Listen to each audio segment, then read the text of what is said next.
Ya, sehat-sehat semuanya. Hal yang terus ya hal yang indah adalah mengenai apa yang kalau direnungkan mengenai kasih. Jadi kasih itu kasih Allah kepada kita tidak pernah berkesudahan. Kemarin melihat mengenai bagaimana Mel Gibson itu mengalami pembaruan di dalam kehidupannya adalah satu hal yang indah mendengar berita itu gitu ya. Jadi ada sesuatu yang mengubahkan kehidupan Mel Gibson. Jadi kehidupan yang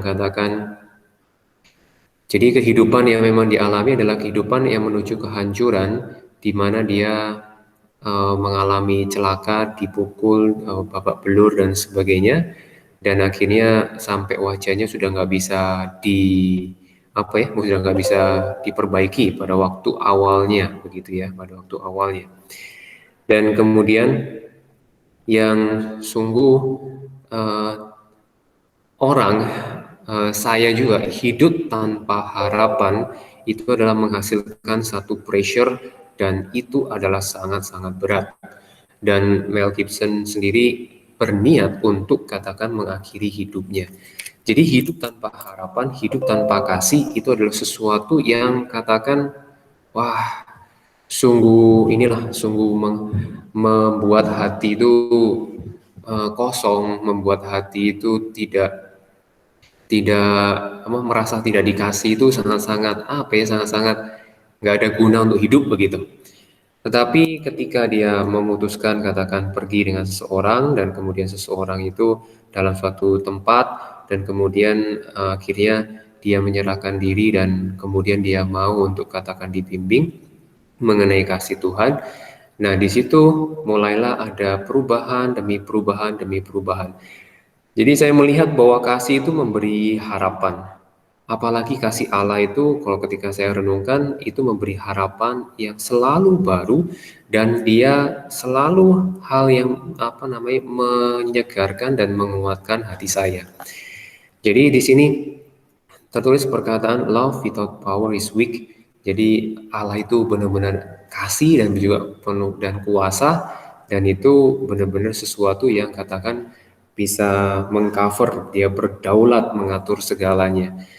Tetapi kemudian di sini ada perkataan power without love dibalik. Nah itu ruthless. Saya pertama ruthless apa? Saya cari kejam ya.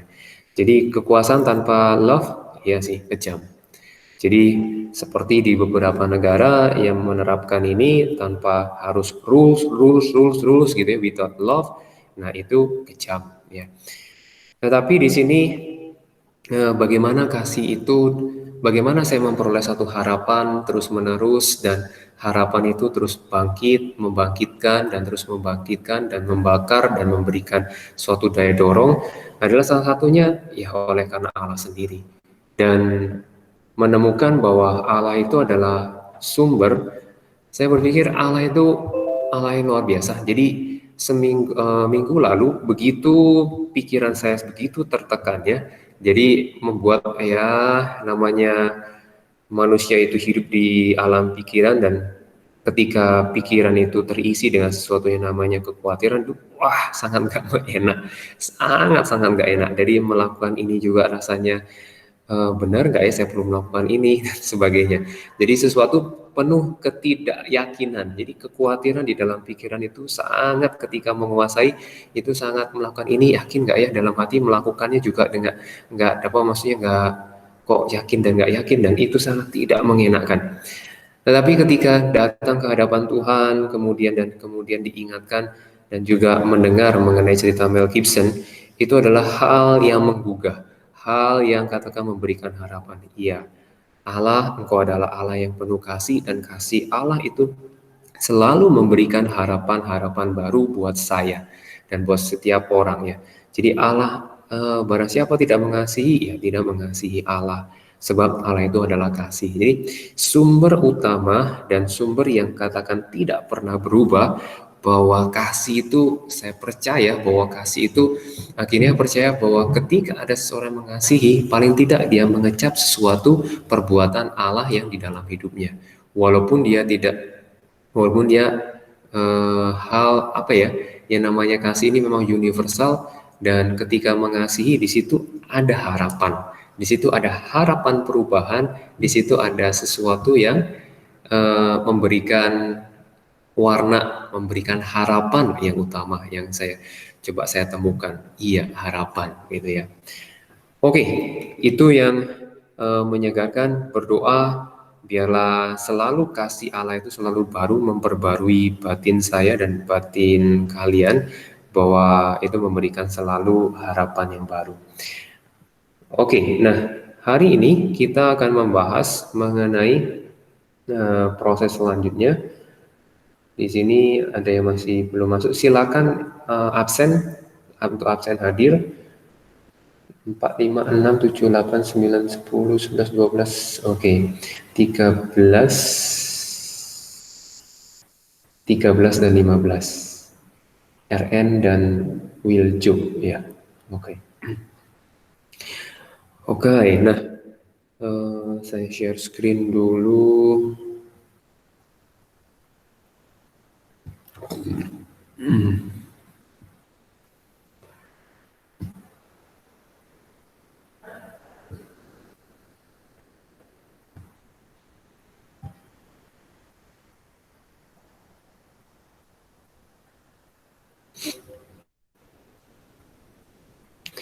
Sekarang kita akan masuk ke desain drug ya. Nah, menyambung ke sini dulu, ada sesuatu yang memang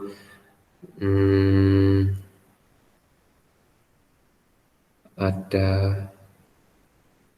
oke, ada hal yang berbeda di sini.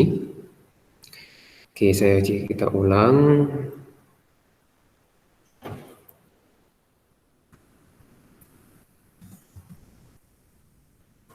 Mengenai desain root itu tentunya yang ini bisa seperti ini ya. Di jawabannya ternyata dia memberikan apa? Ya mungkin lebih tepat ya, bahwa jawabannya seperti ini.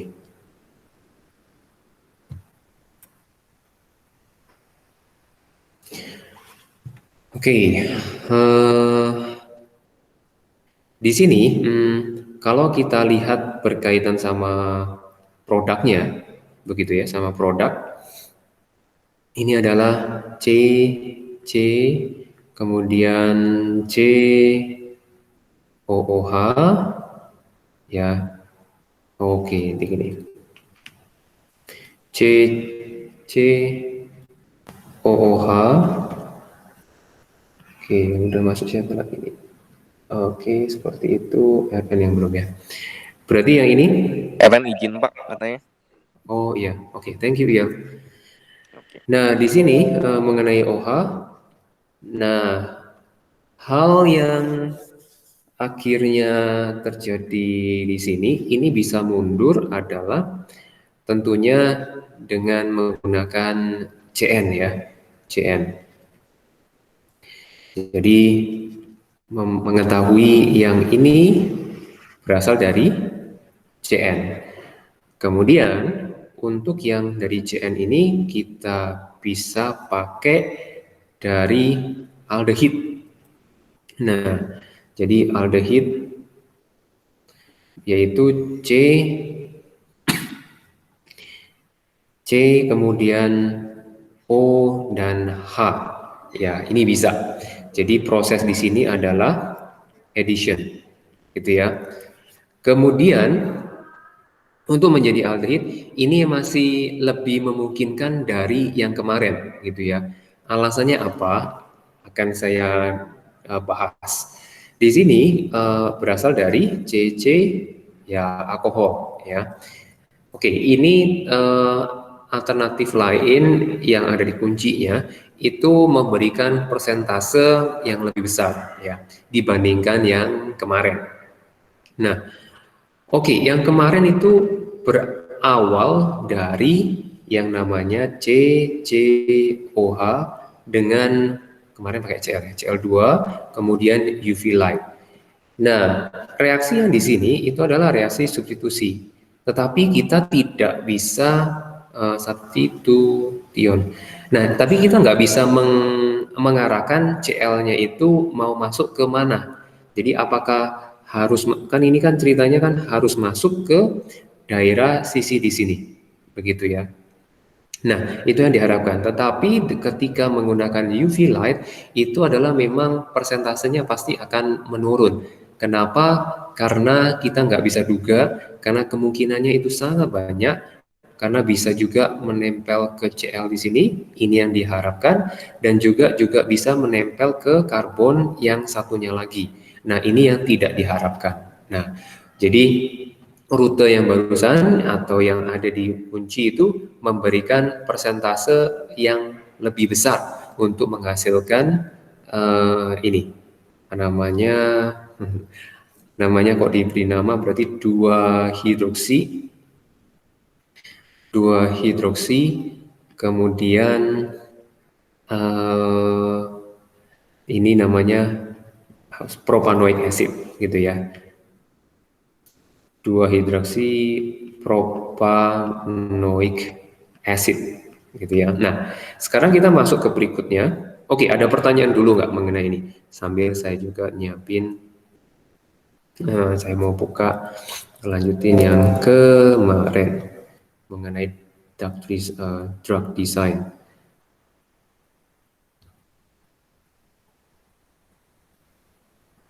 Pak, Yes. tapi si CL-nya nggak bakal bisa substitute si OH-nya, Kak?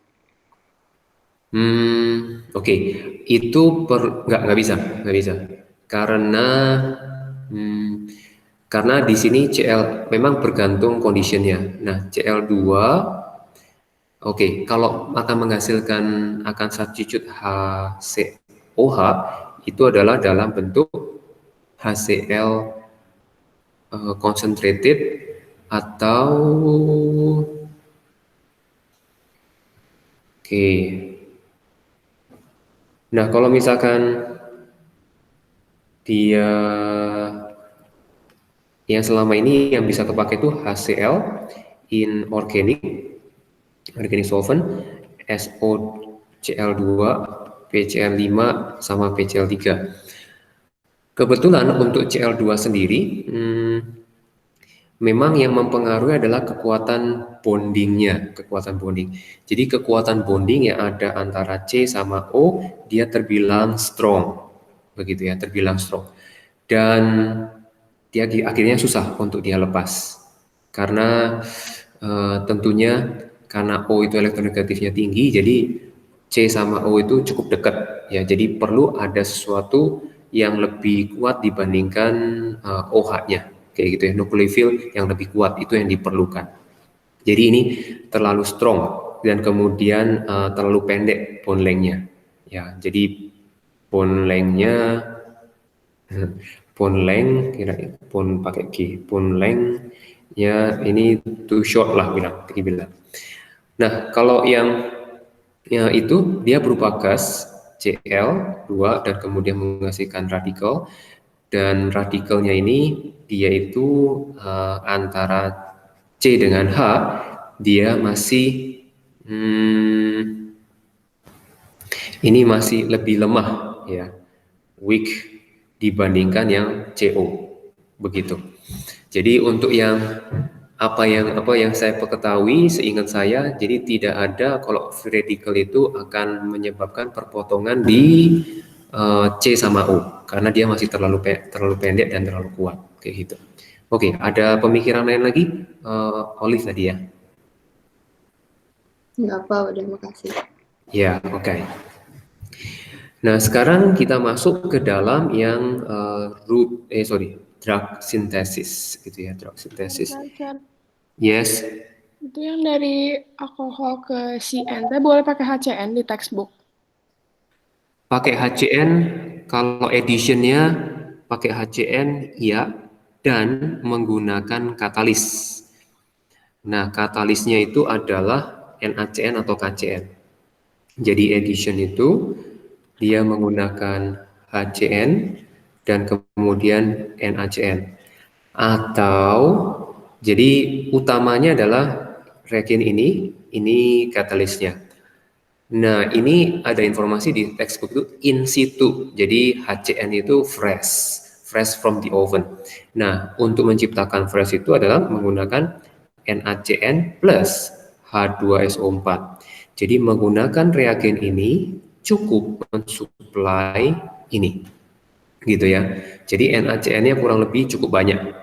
Jadi NaCN itu nanti jadi pasti akan ada namanya akan menghasilkan NaHSO4 ditambah HCN. Nah, HCN ini dipakai dan ekses NaCN itu ada presentnya. Jadi katalisnya terpenuhi. Jadi macam-macam, mau pakai yang di teks boleh, mau menggunakan ini aja langsung. Jadi using pure HCN juga boleh. Kemudian kita menggunakan NaCN. Kalau nggak ada HCN, jadi another alternative, kita kalau misalkan di lab, oh ada H2SO4, oke, kita menggunakan H2SO4. H2SO4 itu adalah acid yang katakan paling banyak dipakai di seluruh dunia untuk proses industri. Nggak tahu, kayaknya 50% lebih deh. Jadi menggunakan acid, jadi makanya produksi sulfuric acid itu banyak sekali. Ya memang dibutuhkan banyak. Untuk corrosion, membersihkan inilah, terus apalah. Jadi semua lab dia ada H2SO4 gitu ya.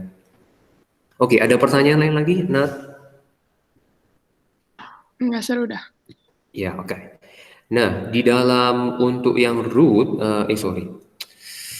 drug design, jadi poin utama itu adalah di sini dibahas seperti yang memang saya hanya mereview apa yang disampaikan Pak Teddy. Jadi di sini kalau kita amati ada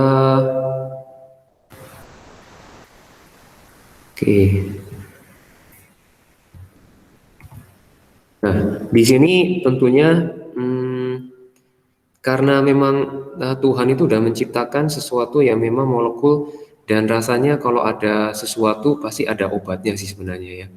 Nah, jadi ini hal yang luar biasa. Jadi katakan kita perlu menemukan natural substrate-nya. Jadi substrate-nya itu ya dari pohon, dari mana, dari hewan dan sebagainya. Itu natural substrate dikatakan memang diuji ya. Misalkan diekstrak. Jadi misalkan kalau kemarin vaksin nggak tahu lah, masih belum detail ya dari Pak Teddy kan dari paus ya. Nah, jadi nanti pasti itu dimurnikan, kemudian pakai NMR, IR, kristalografi itu menemukan strukturnya. Jadi ketemu struktur, nah itu membantu, katakan, tapi udah diuji ya. Jadi step-stepnya agak panjang.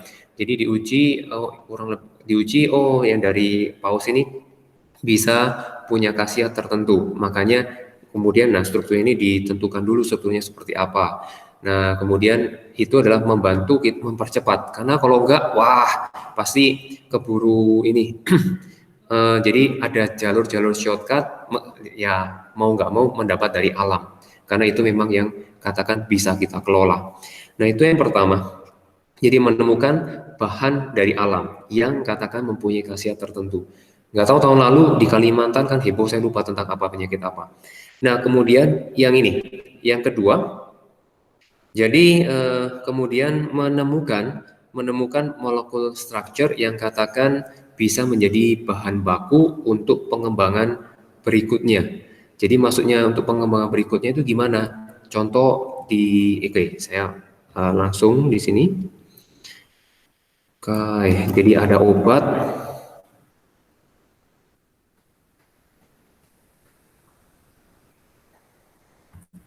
Oke, nah.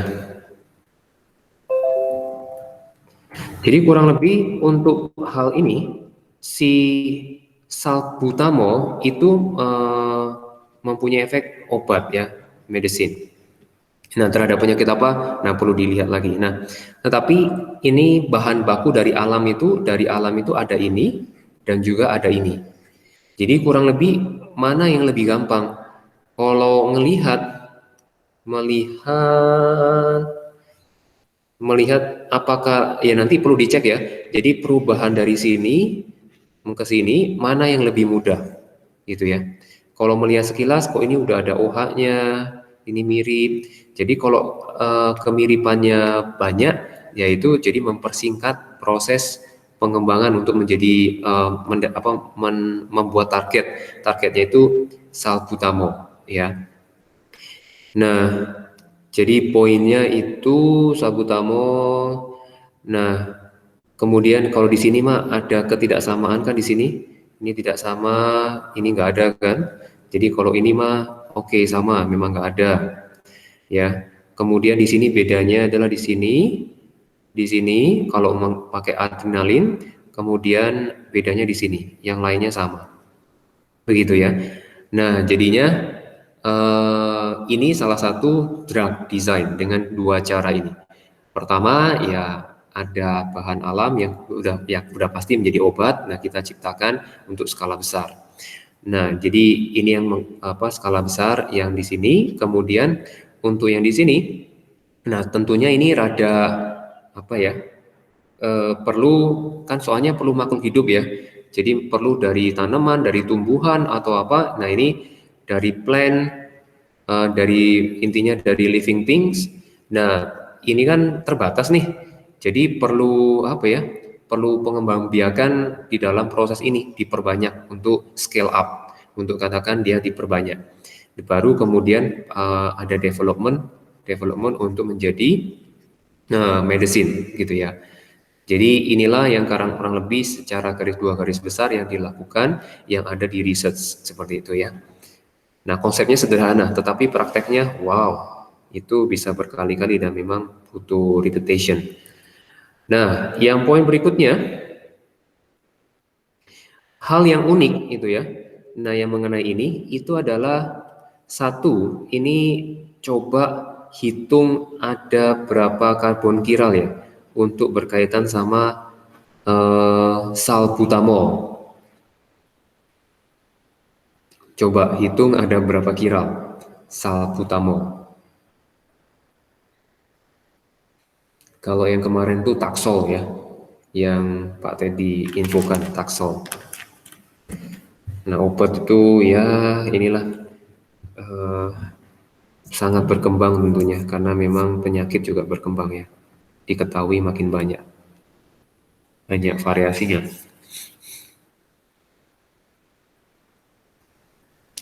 Oke, nah kita cek coba ya. Nah, kalau udah ada jawaban silakan.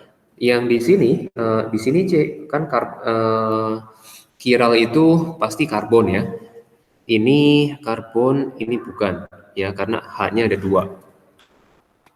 Jadi udah pasti bukan, hanya 2. Kemudian kalau yang di benzen pasti bukan. Kenapa? Karena ada double bond, single bond, double bond, single bond. Karena ini hybridization sp2. Ini pasti udah enggak semua ya. Enggak semua. Nah, yang di sini mengikat ini 1, 2, 3, satu lagi H. Oke, ini memungkinkan untuk kiral dan memang dia adalah kiral ya. Jadi kiralnya di sini. Untuk ini H2 ya pasti enggak. Kemudian N bukan. Ini C CH3-nya ada 3, pasti bukan. Gitu ya. Berarti di sini adalah ada 1 karbon kiral ya yang di sini. Nah, ini keunikan 3 dimensi karena tubuh kita juga 3 dimensi, juga enzim yang bekerja di dalam tubuh juga 3 dimensi. Jadi makanya kalau ada kiral kan berarti artinya 2 isomer ya. Jadi di dalam untuk salbutamol seperti Taxol 1 isomer optis itu bersifat sebagai obat, berarti yang lain itu bersifat bersifat yang sebaliknya, justru merusak kayak gitu di dalam tubuh ya. Nah, inilah keunikan. Jadi untuk yang di sini sangat-sangat perlu untuk katakan mendapatkan pure. Jadi pure isomer. Nah, caranya ya perlu mikir lagi gimana cara mendapatkan pure isomer.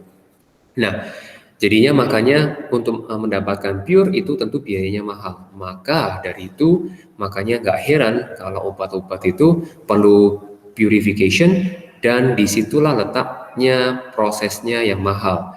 Dan karena prosesnya mahal maka harga obatnya juga mahal. Kurang lebih seperti itu. Kalau mudah pasti akan menjadi lebih murah ya. Seperti amoxicillin tuh udah dijual di mana-mana ya. Kalau di Indo mah pokoknya di apotek udah bisa amoxicillin. Ya, oke. Yang poin berikutnya kita menggunakan chemical test untuk functional group. Jadi yang ini saya coba akan langsung kita mengerjakan contoh soalnya. Nah, kemudian kalian bisa mengamati sekarang saya kirim ke grup lain. Nah, kalau ada yang udah buka, ya silakan. Kalau yang belum, silakan lihat di line. Saya copy paste. Semoga gambarnya bagus. So far sih kayaknya masih bisa.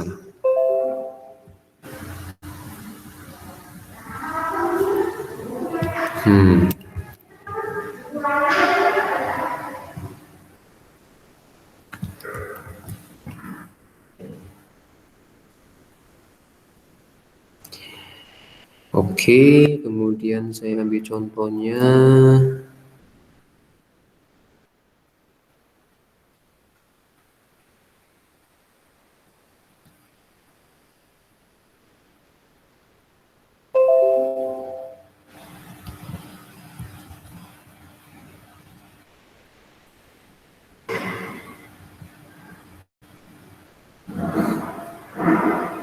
Oke, yang ini.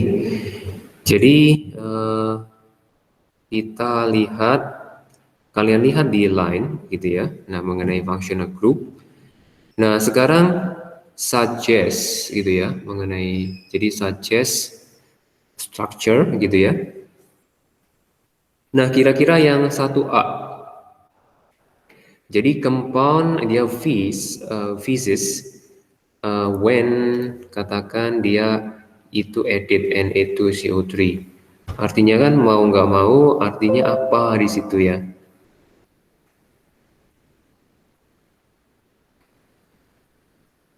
Oke, kira-kira artinya apa?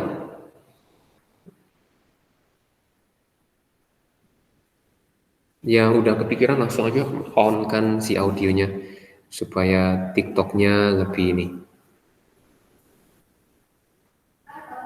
dua arah. Physis berarti dia Na2CO3 dia artinya acid ya. Jadi pertama dia pasti ada bahwa C4H8O3 itu adalah acid. Berarti kemungkinan dia organic acid, ada kemungkinan COH. Oke, mengharapkan untuk aktif. Nah, di sini form pale yellow PPT with ini. Wah, apa ini? Ini adalah tentunya ada metil begitu ya. Metil yang katakan apa ya? Metil yang katakan CH3 dia bisa nempel di C double bond O. Kemudian bisa juga kalau aldehid udah nggak mungkin, atau si CH3 nempel di C yang ada OH-nya. Ya, kemungkinan ini. Yang satu lagi nggak mungkin adalah, tapi saya gambarin, yang ini C-nya cuma 2, berarti bukan yang ini, karena ini udah spesifik. Berarti kita mau pakai salah satu dari sini. Kemudian yang proses berikutnya, on warming with acidified chromate, turn color of reagent to orange to green. Artinya mau nggak mau di sini ada yang mengalami di oxidation happen. Berarti yang ketiga itu adalah si OH-nya. Ya, OH-nya. Nah, ini saja struktur compound. Kurang lebih ya sudah, kita gambar ada 4, kemudian ada COH. Nah, jadi ini mah membantu salah satu kalau reaksi ini dengan functional group tertentu, jadi kita bisa suggest, kita bisa predict untuk strukturnya seperti apa. Nah, ini gambarannya misal ya, berarti C ini paling enggak COOH begitu ya, C-nya 4. Kemudian terus di sini pasti ada, saya melihat yang ini ada COH. Oke, 1 terpenuhi. Kemudian metil, oke. Nah, terus ada ini udah terpenuhi. Jadi saya pilih yang ini. Kemudian yang berikutnya yang orange. Jadi ada OH. Jadi OH-nya harus memenuhi syarat di sini. OH. Jadi makanya muncul seperti ini. Itu ya. Sir, ada kemungkinan yang lain nggak? Oh, ada. Ada sih, ada. Jadi kalau yang apakah ada nggak ya? With oh, nggak ada sih rasanya. Kalau misalkan di situ, nah tadi saya kepikir adalah seperti ini. Ini C, berarti ini OH, terus ini C. Nah, kalau ini nggak bisa. Oke, nah alasan kenapa nggak bisa adalah seperti ini alasannya. Untuk katakan OH yang katakan tadi saya sebut di sini, OH, nah ini harus ada H-nya. Kalau jadi saya lingkar-lingkari saja, berarti yang ini, gitu ya. Kemudian yang OH-nya adalah ini. Jadi yang merupakan yang ini harus ada H-nya. Di sini mah no hydrogen. Jadi nggak bisa ya. Alasannya dia nggak bisa kenapa? Karena no hydrogen di bagian ini. Ya, jadi nggak bisa pakai nanti I2 sama O2. Yang namanya apa itu? Namanya adalah apa ya? Iodomethane, iodoform. Sekarang yang kedua.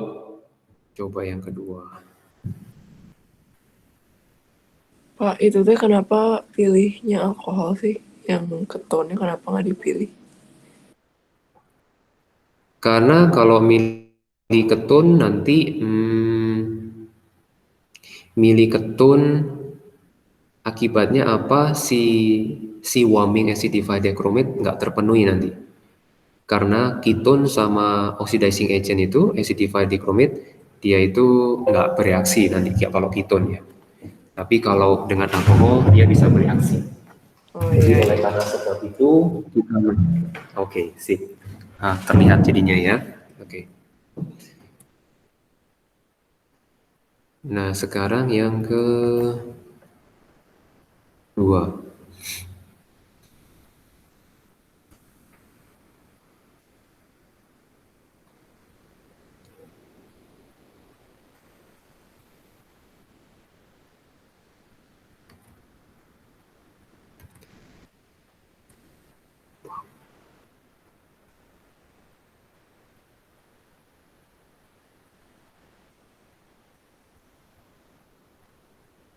Oke.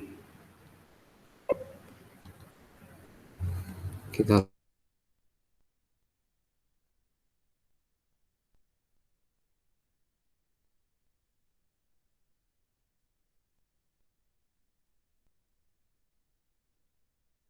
lanjut. C4H6 dia give orange 2,4 DNPH. Nah, artinya kan dia punya karbonil ya. Jadi C4H6O itu punya karbonil. Oh, oke. O-nya 1. Ya, berarti karbonil O-nya. But does not react with tolens. Ya, but does not with tolens. Jadi kalau dengan tolens enggak, berarti ya not aldehyde. Berarti kalau not aldehyde ya cuma ya satu lagi ketone artinya ya.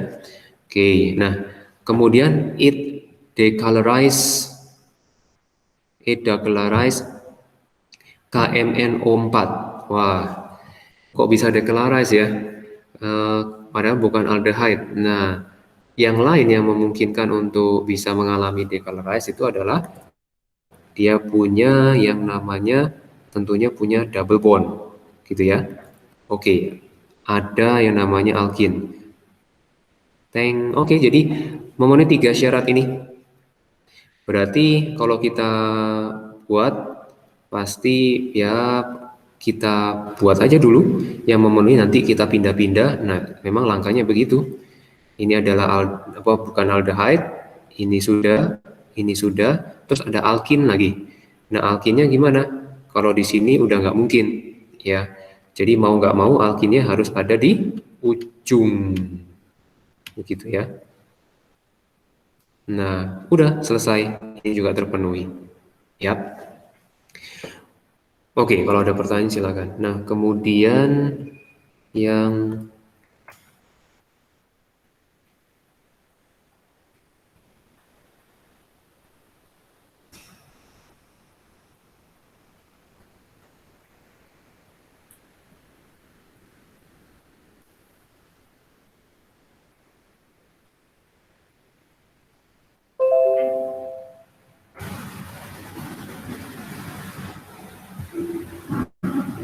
oke. Nah, sekarang suggest a region bisa membedakan. Oke. Jadi untuk membedakan yang A, bagaimana membedakan yang A? Coba saya nanya langsung ke Jason. Coba sambil ngelihat kira-kira bisa dibedakan dengan apa? Sambil saya kupas satu-satu, Jason mencoba untuk menemukan. Yang ini adalah aldehyde. Kalau yang ini adalah ketone. Halo Jason.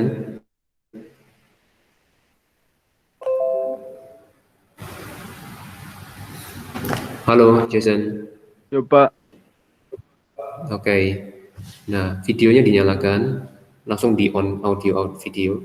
Nah, kira-kira untuk membedakan ini pakai apa? Dari tabel yang ada di line. Aldehyde sama ketone.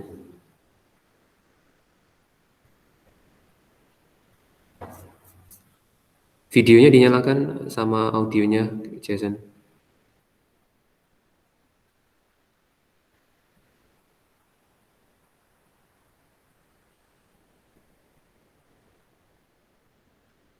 Apa tadi?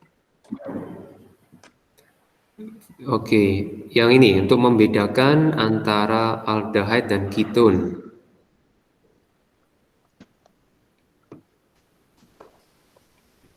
Untuk membedakan aldehyde dan ketone. Kira-kira pakai yang mana?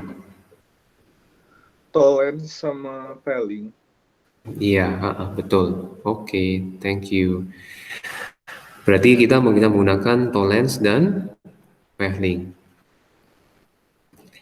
Di sini kemudian untuk yang B sekarang, wah dia NH2 yang B. Nah yang ini kira-kira pakai yang mana ya? Coba kasih saran. Pakai yang mana?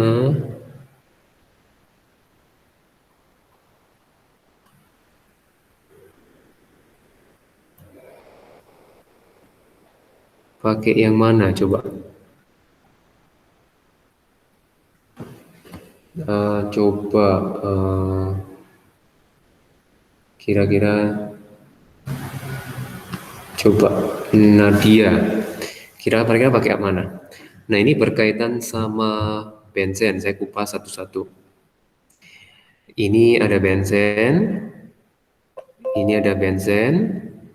Kemudian posisi NH2-nya langsung nempel ke benzen, tapi posisi NH2 di sini lewat di jeda sama adanya CH2. Halo Nat. Iya, nyalain audio video. Nah, kira-kira pakai yang mana ini untuk distinguish yang ini? Bentar. Iya. Jadi ada benzen, kemudian posisi NH2-nya nempel ke benzen langsung, kemudian ada NH2-nya nggak nempel langsung ke benzen.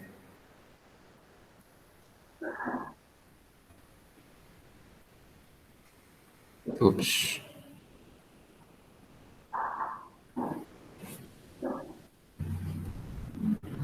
Nggak tahu, bingung. Bingung ya? Ya, oke, thank you Nat. Nah, di sini ngelihat pakai paling ingat yang berkaitan sama bahwa ada reaksi benzen yang OH atau di ini NH2 ini ditambah Br2.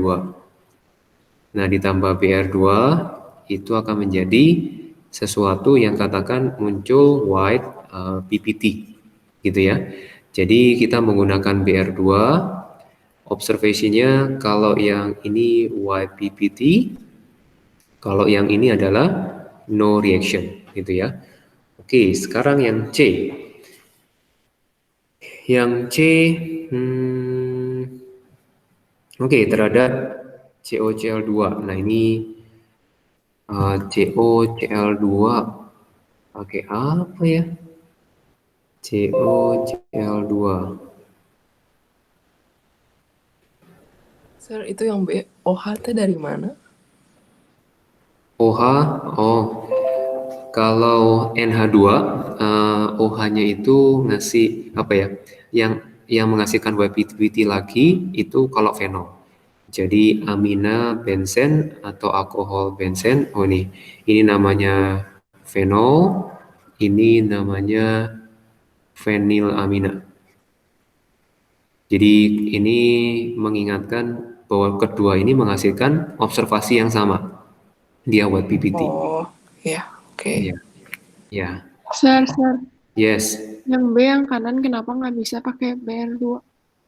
Nggak bisa pakai apa? BR2. PR2, iya.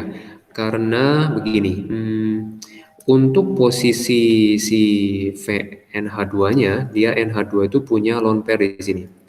Jadi ketika dia punya lone pair, akibatnya dia akan aktif si benzen ring. Jadi ketika ditambah BR2, langsung dia masuk ke posisi orto atau para. Jadi masuk ke sini BR, yang ini BR, yang ini BR. Jadi kalau ada punya lone pair.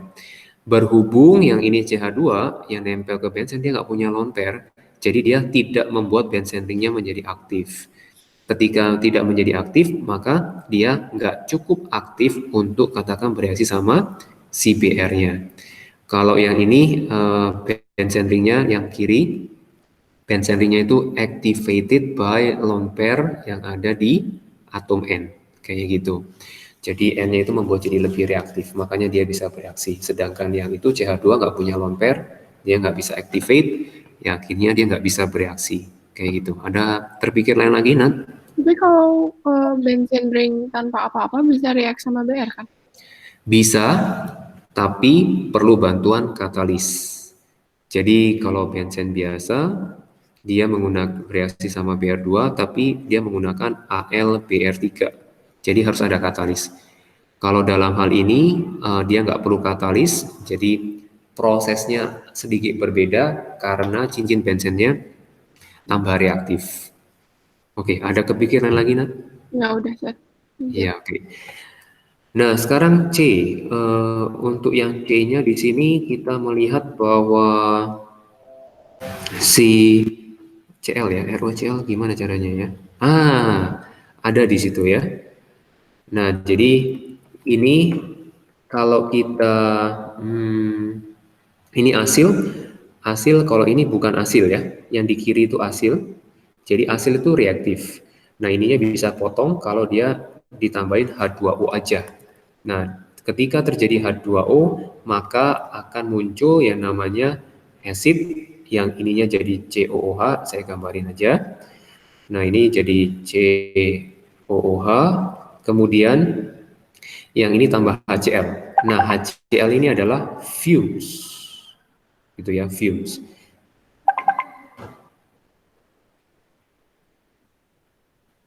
Oke, jadi ada fumes ya. Nah, fumes, jadi ini yang diamati. Jadi ketika tambah air, jadi muncul fumes gitu ya. Oke, dia muncul fumes, udah itu observasinya. Jadi kita bisa mengamati dengan pertambahan water only saja. Jadi drop cus, ada nanti ada asap, berarti dia adalah yang kiri. Kalau yang kanan enggak, gitu ya. Oke, Pak, yang Z, yes. Kalau pakai DNPH bisa nggak sih? DNPH. Oh, oke. DNPH bisa, karena hasil dia nggak bereaksi ya. DNPH. DNPH bisa, karena dia berkaitan sama, kalau DNPH berarti yang ini ya, DNPH. DNPH. Oke, sip. Benar, Vel. Feli ada terpikir yang lain lagi? Enggak. Oke. DNPH bisa, tapi yang positifnya dengan yang kanan. Nah, kemudian terakhir adalah kita mengenal gimana cara mengenal untuk berkaitan dengan yang namanya type of reaction. Nah, kita agak sedikit review dikit. Nah, ini type of reaction itu ada di AS sebenarnya ya. Oke. Nah, prinsipnya adalah yang penting transformation-nya, perubahannya bagaimana. Ya, sederhana, tapi yang diingat ya banyak, itu aja. Nah, di sini yang perlu kita pahami adalah transformation-nya seperti apa. Jadi melihat pertama yang diperhatikan juga, jadi ada dua hal yang kita amati, itu reagent evolve-nya dan juga mengamati functional group-nya yang berubah yang mana. Ya, kita kurang lebih menggunakan konsep ini ya, konsep ini. Oke, kita lanjut ke latihan ya. Dua konsep ini.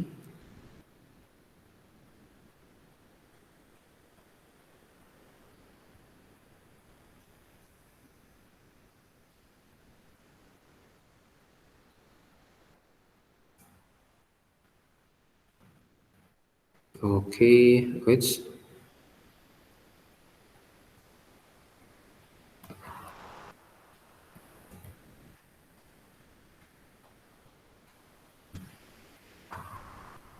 Nah, oke, berarti selalu oke. Yang pertama, kita lihat ya reagennya. Oke, reagennya itu ini. Reagen ini. Nah, reagen ini kita amati dia menghasilkan apa? Dia menghasilkan yang namanya elektrofilik. Nah, elektrofiliknya apa? Adalah NO2+. Begitu ya. Nah, plusnya itu ada di nitrogennya. Adalah plus. Kemudian kita amati proses perubahan functional group-nya. Kalau kita amati perubahan, maka perubahan di sini yang tadinya adalah H2 dia berubah menjadi NO2. Nah, ini namanya adalah substitution ya. Oke, berarti namanya apa? Ya udah kita tulis elektrofilik substitution. Nah, gitu. Jadi semoga memberi hal yang gampang ya. Nah, di sini saya salah, elektrofil maksudnya. Elektrofil itu bendanya, NO2-nya. Kalau elektrofilik kata sifatnya. Oke, nah sekarang kalau kita lihat sekarang kita lihat dari perubahannya. Ya pokoknya dari perubahannya sama dari reagentnya ya. Jadi dua itu yang kita perhatikan ya. Oke, kalau dari perubahannya kita amati satunya lagi, dia itu berubah NO2 menjadi ini. Nah, ini reagennya SnHCl itu adalah menghasilkan H2 nanti. Nah, prosesnya ini ketika melihat reagentnya akan menghasilkan H2 dan melihat perubahannya O-nya diganti H, ya oke, berarti kita bisa menyimpulkan ini adalah penggantian H. Nah, kalau penggantian H ada istilahnya yaitu reduction. Gitu ya. Oke, ada pertanyaan nggak di sini? Oke, kita lanjut. Nah, kemudian di proses berikutnya kita melihat perubahannya apa lagi? Kita melihat perubahannya apa lagi? Oke, baiknya kayaknya satu-satu deh ya. Saya coba yang ketiga sekarang ya. Yang ketiga.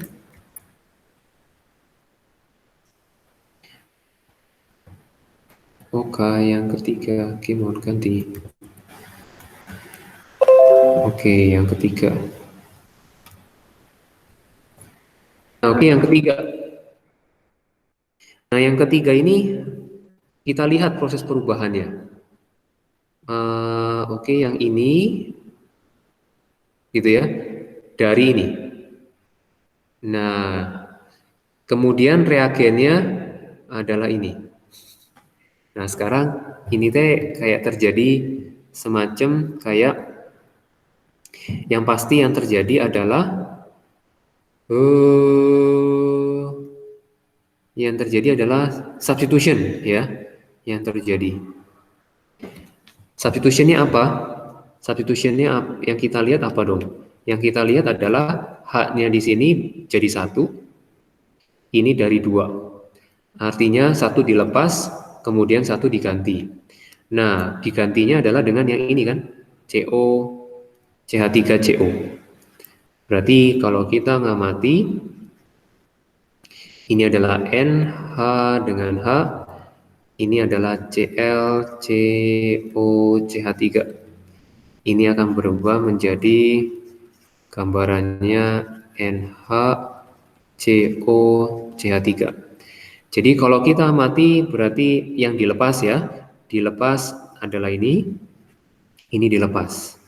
Berarti yang digabung itu yang mana? Yang digabung itu ini. Berarti kita gambarin yang ini. Kemudian digabung dengan yang kayak etanoatnya. Tapi nggak ada OH-nya ya. Oke, yang seperti ini. Berarti ini namanya substitusi, melihat prosesnya. Ini functional group apa diapakan gitu ya. Ini substitution. Nah, substitution. Kemudian si COCl2 ini apa? Nah, oke, kita amati. Si COCl2 itu adalah CH3COCl maksudnya. COCl ini apa? Ini teh delta negatif. Ini teh delta positif. Nah, delta positif. Ini delta negatif juga. Nah, berarti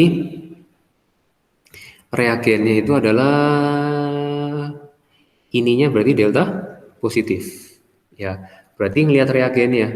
Jadi reagennya melingkupi semua kalau ini yang kita amati. Ya. Jadi nanti yang ini akan menjadi ini positif nih. Positif. Ini berarti namanya menjadi nukleofile gitu ya. Nukleofile jadinya. Jadi makanya namanya adalah nucleophilic substitution. Nah, harapannya ini menjadi sederhana yang di AS ya. Jadi caranya memperhatikan, oke, yang diperhatikan, yang direview, satu, melihat transformation dari functional groupnya, ya functional group. Kemudian yang kita amati lagi adalah reagent yang kita pakai apa. Jadi kita ngulik dari reagentnya, seperti itu. Ya, ada pertanyaan nggak kira-kira? Sir, Yes. itu kan si HCl-nya kayak Ya. hilang kan? Kenapa? HCl-nya akan muncul di sini nanti. Memang kurang. Kenapa dibilang substitution? Gak bisa elimination?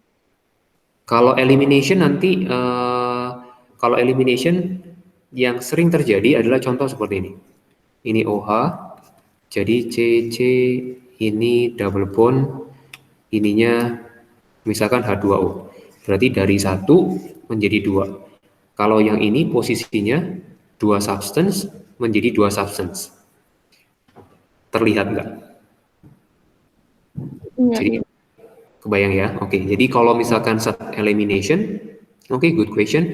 Kalau ini mah masuk elimination.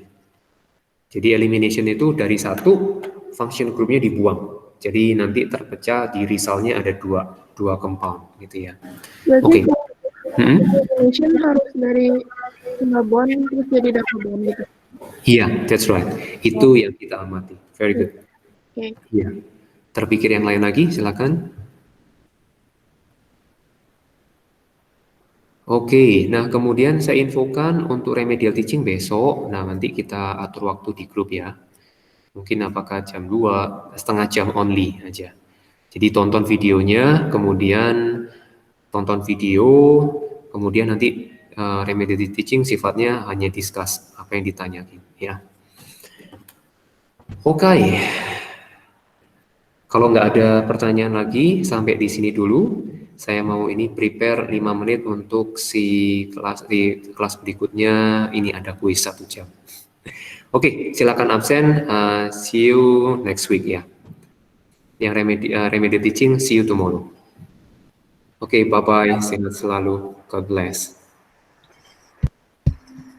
Silakan absen. Ya, you're welcome.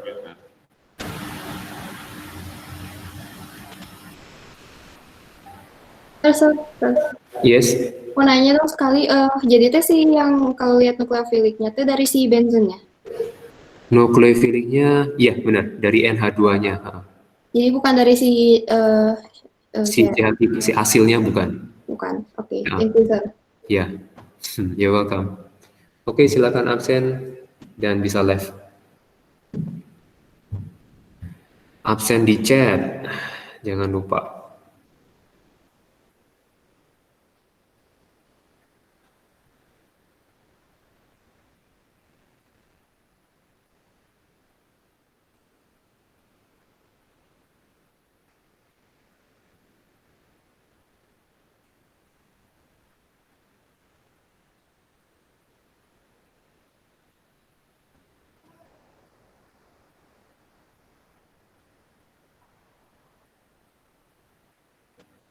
Ya, belum.